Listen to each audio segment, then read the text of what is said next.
I need to see your identification. Now. Just buying gifts. Why do you need my ID? Don't ask questions. ID. Now. I'm a black Navy SEAL. My ID is in my car. I don't care if you're a farmer or Navy. Hands behind your back. Now. Friday evening, November 18th, Westfield Garden State Plaza, Paramus, New Jersey. A white male police officer, 35 years old, aggressively confronts a black male shopper, 38, in Nordstrom's men's accessories department. The shopper is holding a single shopping bag. Security cameras are capturing the entire exchange from 3 angles. What Officer George Cannell didn't realize at that moment would cost him everything he'd built over 13 years. The man Cannell was humiliating had spent 24 years doing things most people only see in movies. He'd earned medals Cannell couldn't even pronounce. He'd led missions Cannell would never be cleared to hear about. In 72 hours, that ignorance would detonate Cannell's entire career. Within 48 hours, phones at Naval Special Warfare Command were lighting up. The Department of Justice Civil Rights Division was opening a file. The FBI was being briefed. A 13-year pattern of racial targeting was about to be exposed under federal investigation, and George Cannell's own sister would be the one to seal his fate. Before I tell you what happens next, you need to understand something. This case gets assigned to a judge, and when the lawyer does his research, he discovers the judge's last name, Cannell. Same as the officer. Turns out, she's his sister. His own sister is about to decide his fate. If you think you know how this ends, you don't. If you love events that have unexpected twists, comment "twist" right now and subscribe. George Cannell joined the Paramus Police Department in 2011 at age 22. Now 35, he'd spent 13 years building a reputation. He always found reasons to question shoppers at the high-end stores in Westfield Mall. Always had suspicions, always saw something that didn't sit right. His partners noticed. They rotated away from him every 6 to 8 months. Nobody wanted to work with Cannell long-term. The numbers told the story his colleagues wouldn't say out loud. He filed more suspicious person reports than any other officer in the department. His stop rate at Westfield was 3 times the department average. 3 times. Mall retailers had been complaining about Cannell for years, but always quietly. Store managers told their corporate offices that he made customers uncomfortable. Several shoppers had contacted headquarters directly, saying they'd been racially profiled.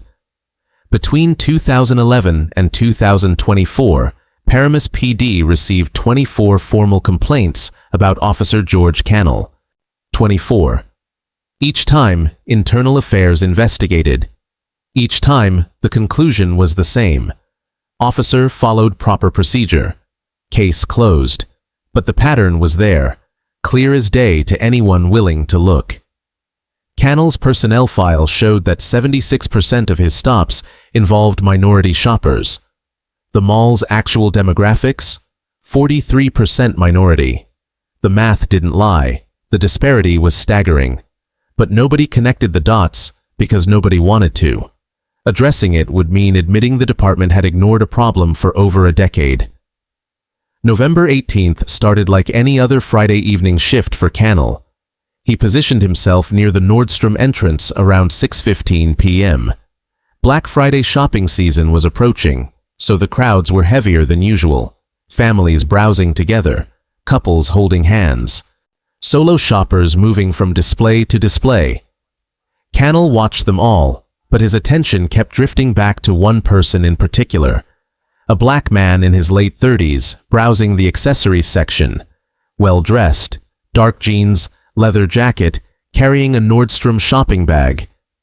Cannell nudged his partner and told him to keep an eye on that one. His partner glanced over, saw nothing unusual, and said nothing. But Cannell couldn't let it go. He muttered that something was off. The man had been in the store for 20 minutes. He'd touched multiple items, examined price tags, consulted his phone.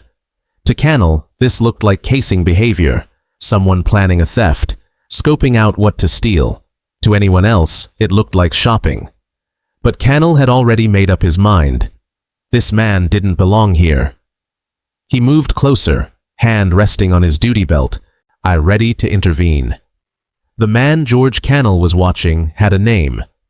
Lieutenant Commander Arnold Green, 38 years old, and the way he moved through that Nordstrom said everything about who he was. Straight posture, measured movements, calm eyes that had seen things most people couldn't imagine. The leather jacket hid a body still conditioned for combat, still ready, even though Green was technically eligible for retirement. His phone showed a shopping list his wife Rita had sent him. Hermes scarf, blue. Leather wallet, perfume.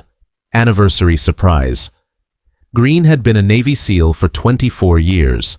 He joined at 18, right out of high school, and made it through BUD/S training on his first attempt.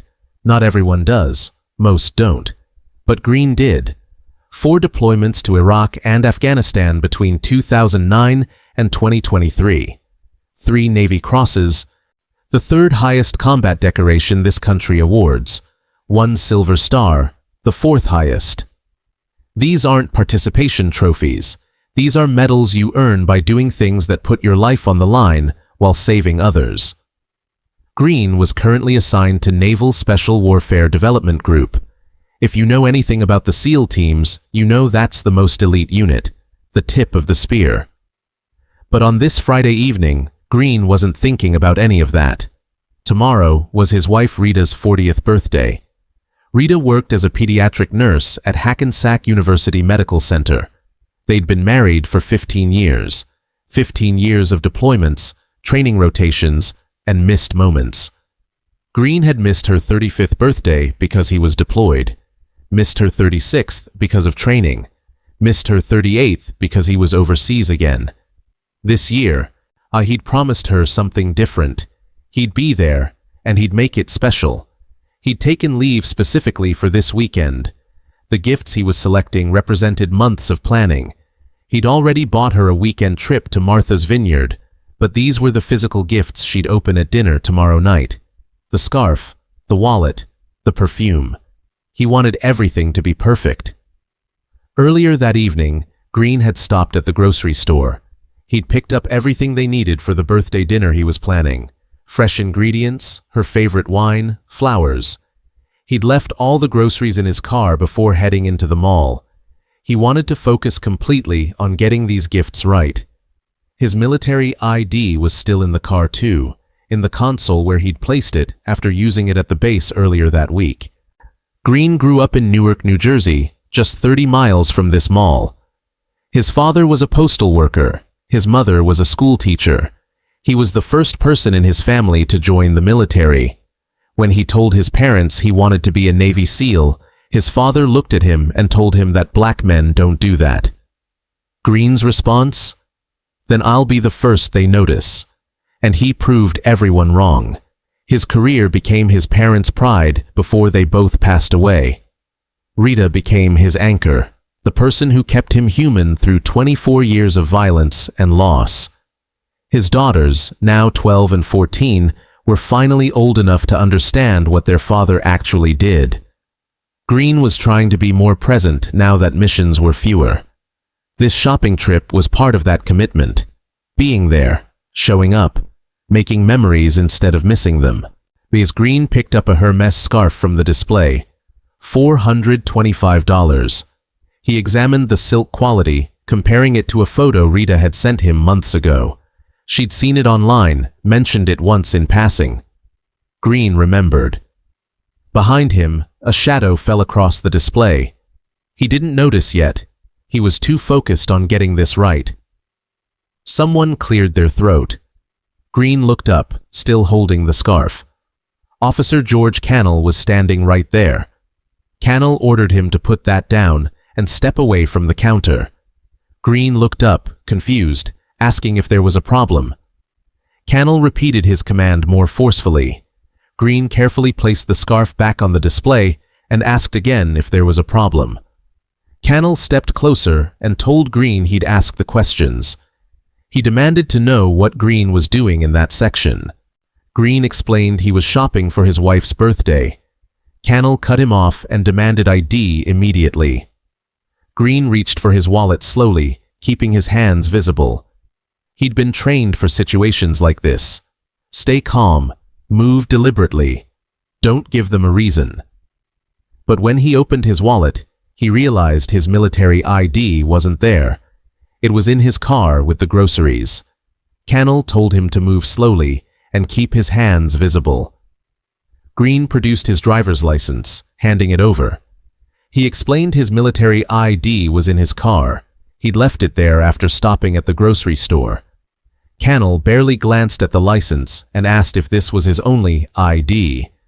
Green confirmed it was his New Jersey license and explained he was active duty Navy, but his military identification was in his vehicle in the parking lot.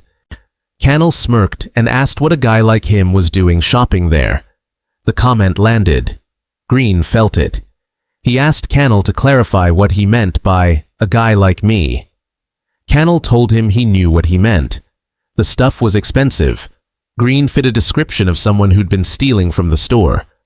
Green asked what description, pointing out he'd been shopping there for 20 minutes and Cannell could check the cameras. That's when the store manager, Rory, approached. She asked if everything was all right, identifying Green as a regular customer. Cannell, irritated, told her to step back. Rory identified herself as the manager and said she could verify he'd been shopping normally. Cannell ignored her completely, turning back to Green and saying that people like him always have someone vouching for them. He asked where Green got the money for this stuff. Green's jaw tightened. 24 years of discipline kept his voice level. He explained he'd earned it serving his country for 24 years. Cannell muttered something under his breath that the security cameras caught. Yeah, sure you did. A shopper nearby stopped walking, phone already out, recording. Green tried again, saying he was complying with everything Cannell was asking. He produced his credit card, offering to verify it matched his ID. He pulled out an American Express Platinum card. Cannell didn't even look at it. He told Green to turn around. Green asked what he was turning around for, what he was being detained for. Cannell said he was making it worse. Green kept his voice calm, respectful, identifying himself as a lieutenant commander in the U.S., a Navy, and asking respectfully for the legal basis of the detention. Cannell stepped even closer and told Green not to lawyer talk him. He didn't care what Green thought he was. Rory's voice rose, alarmed now, insisting this was a misunderstanding. Then Cannell grabbed Green's shoulder and spun him around. Green's SEAL training kicked in instantly. Muscle memory, threat assessment. He could disarm Cannell in 2 seconds, break his grip, control the situation. But he didn't. He forced himself to remain completely still. Cannell ordered his hands behind his back. Green stated this was unlawful detention, that he wasn't resisting, but was stating for the record. Cannell twisted Green's arm behind his back. Green winced. The pain shot through his shoulder, but he didn't pull away, didn't resist. Cannell shouted that he was resisting. Green's voice was tight, controlled, clarifying that he wasn't resisting, and that Cannell was hurting his shoulder. Rory was nearly shouting now, telling Cannell to stop and that she was calling his supervisor. That's when Cannell pushed. Hard. Green's training told him to brace, to absorb the impact, but the angle was wrong. His shoulder hit the display case first. The sound was sharp, violent. Glass spiderwebbed across the surface. Then his cheekbone struck the corner. He tasted blood. His knees buckled. He went down. The Hermes scarf he'd been holding fluttered to the floor beside him. The shopping bag he'd been carrying dropped next to it.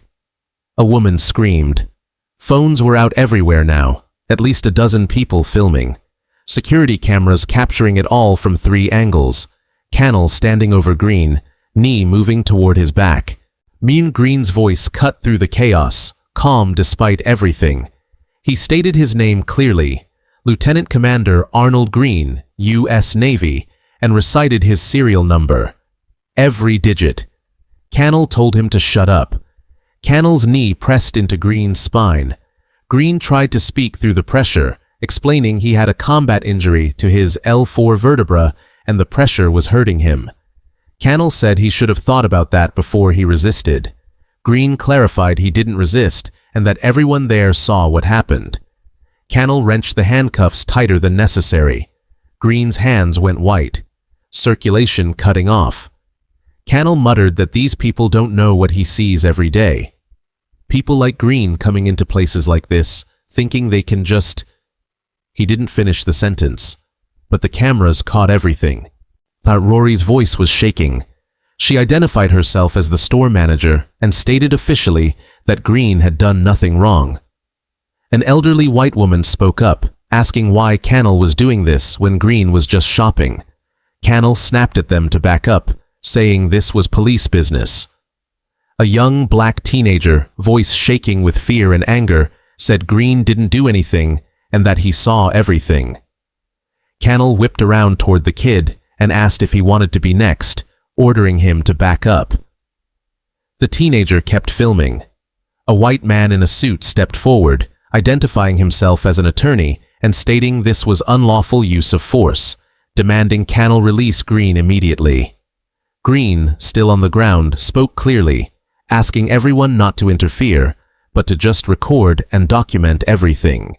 Cannell keyed his radio and told dispatch he had one in custody at Westfield Nordstrom. He claimed the suspect was acting suspiciously, refused to comply, and resisted detention. Green's voice cut through, saying that was false and he'd complied with everything. Cannell told him to shut up and then told dispatch the suspect matched the description of a theft suspect from earlier that day. Rory shouted over him that it was a lie. There was no theft that day. Cannell ignored her completely. The security camera caught him leaning down close to Green's ear, saying that people like him always think the rules don't apply, always have some excuse. Green looked directly at the security camera on the wall and told Cannell he was saying this on camera, that everything he was doing and saying was being recorded. Cannell stood up slightly and said good. We'll let them see him doing his job. That's when heavy footsteps approached. Fast, purposeful. Lieutenant Martha Plumstead, the shift commander, came into view. She'd been alerted by Rory's frantic call and the chatter on dispatch. Her eyes swept the scene, the crowd, the phones, the blood on the display case, the man in handcuffs on the floor. She asked Cannell for a status report. Cannell stood up, breathing hard, claiming it was a suspicious individual who refused to identify himself and resisted. Plumstead cut him off immediately, asking why there was blood on the display case. Cannell claimed Green lunged at him, and he had to. Plumstead looked at the crowd, at the phones pointed at them, at Rory's horrified expression. Then she looked down at Green, still handcuffed, blood on his face, and lying motionless on the floor of a department store where he'd been shopping for his wife's birthday.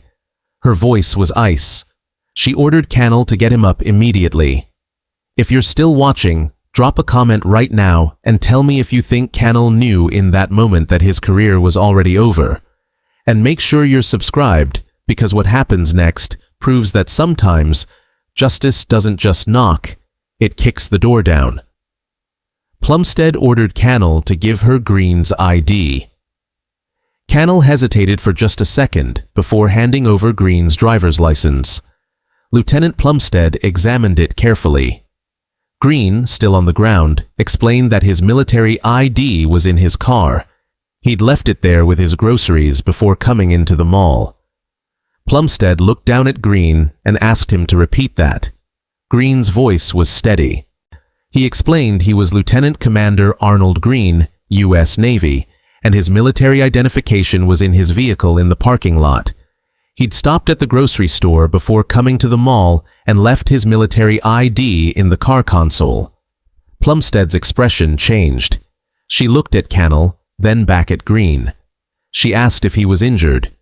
Green confirmed he was. Shoulder, face, and his wrists were losing circulation from the cuffs. Plumstead didn't hesitate. She ordered Cannell to loosen those cuffs immediately.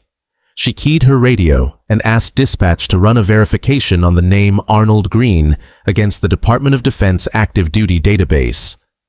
30 seconds of silence. Everyone in that store was holding their breath. The crowd, the witnesses, Cannell, even Green, still on the ground, waiting. Then the radio crackled. A dispatch confirmed.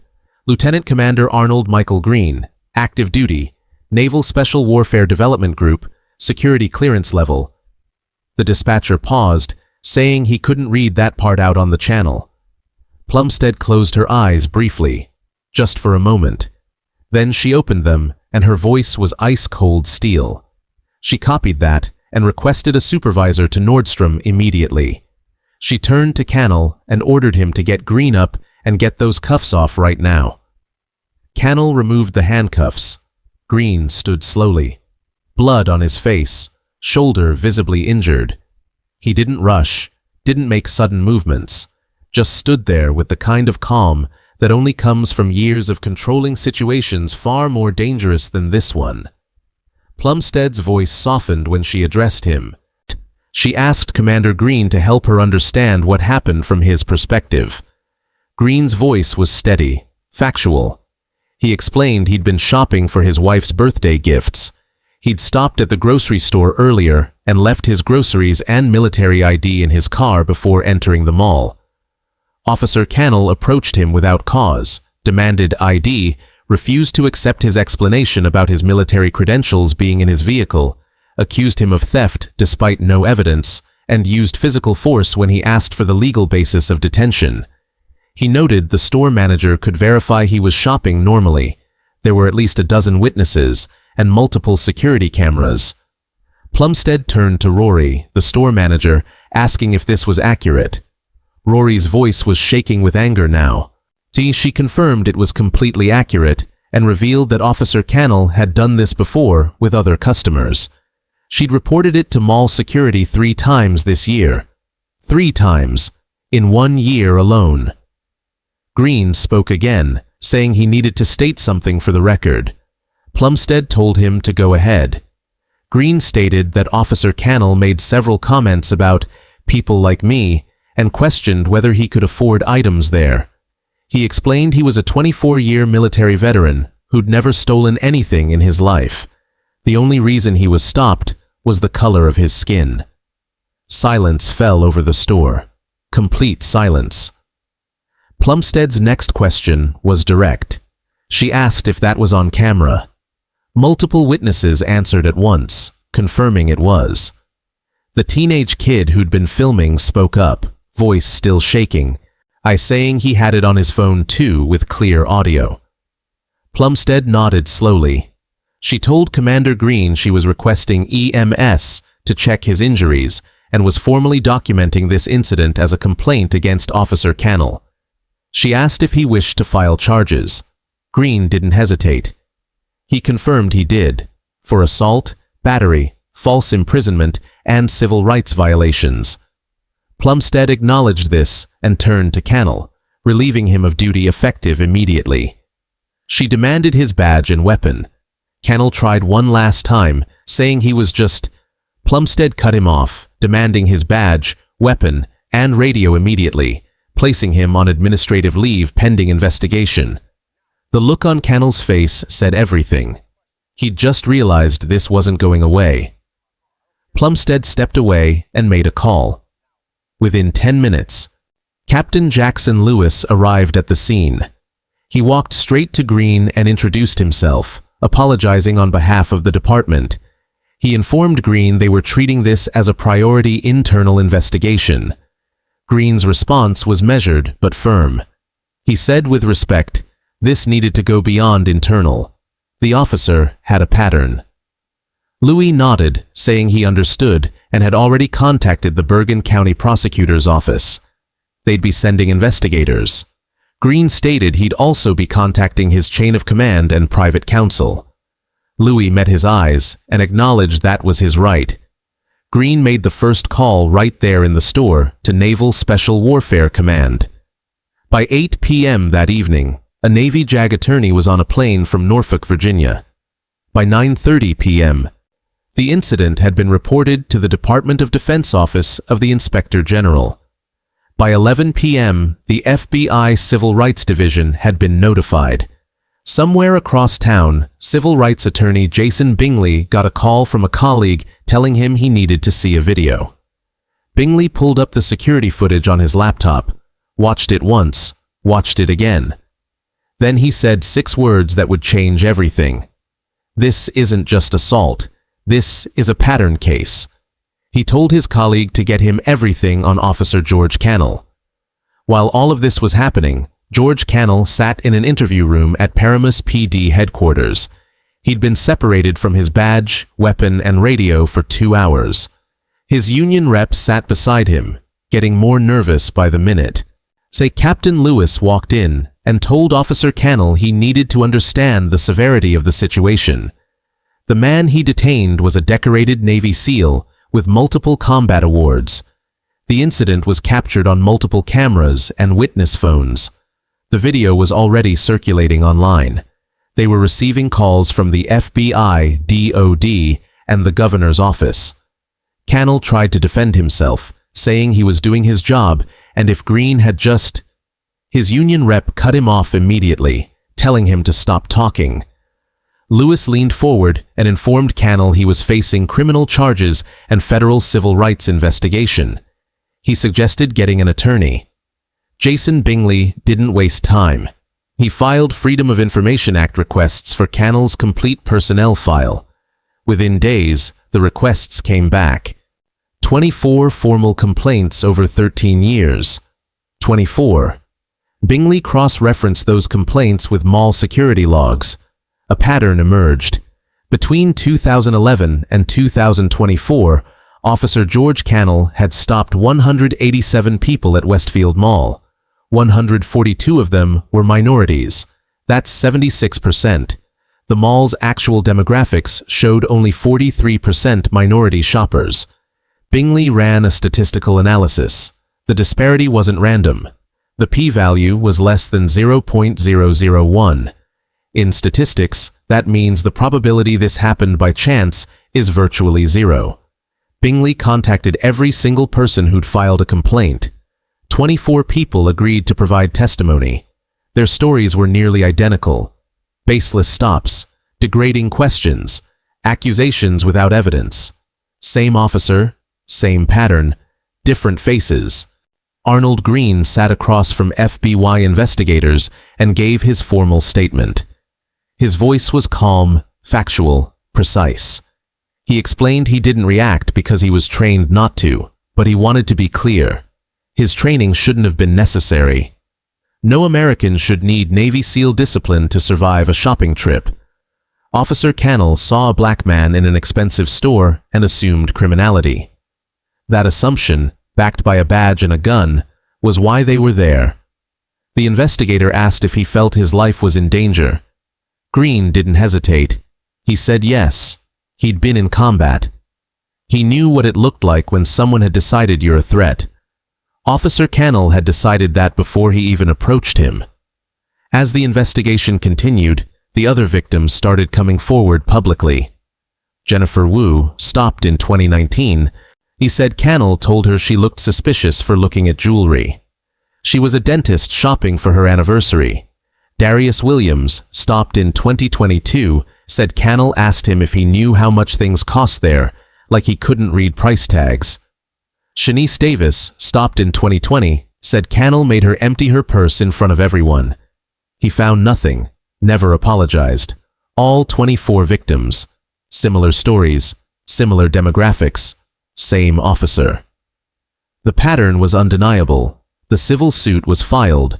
Green versus Cannell, Town of Paramus, Bergen County. The case was assigned to Superior Court Judge Sarah Cannell. Jason Bingley was doing his due diligence when he discovered something that made him stop cold. Judge Sarah Cannell was George Cannell's sister. Bingley immediately filed a motion for recusal. Judge Sarah issued a written response that stunned everyone, stating she was aware of the family relationship but was capable of impartiality, and the case would be decided solely on evidence and law. Motion denied. The media exploded. Headlines screamed, "Judge refuses to recuse in brother's case." Legal experts were divided. Some said it was unethical. Others said if she truly ruled on evidence alone, it demonstrated the highest form of judicial integrity. Judge Sarah Cannell proceeded with the trial. After a 3-day trial, Judge Sarah Cannell issued her ruling. The courtroom was packed.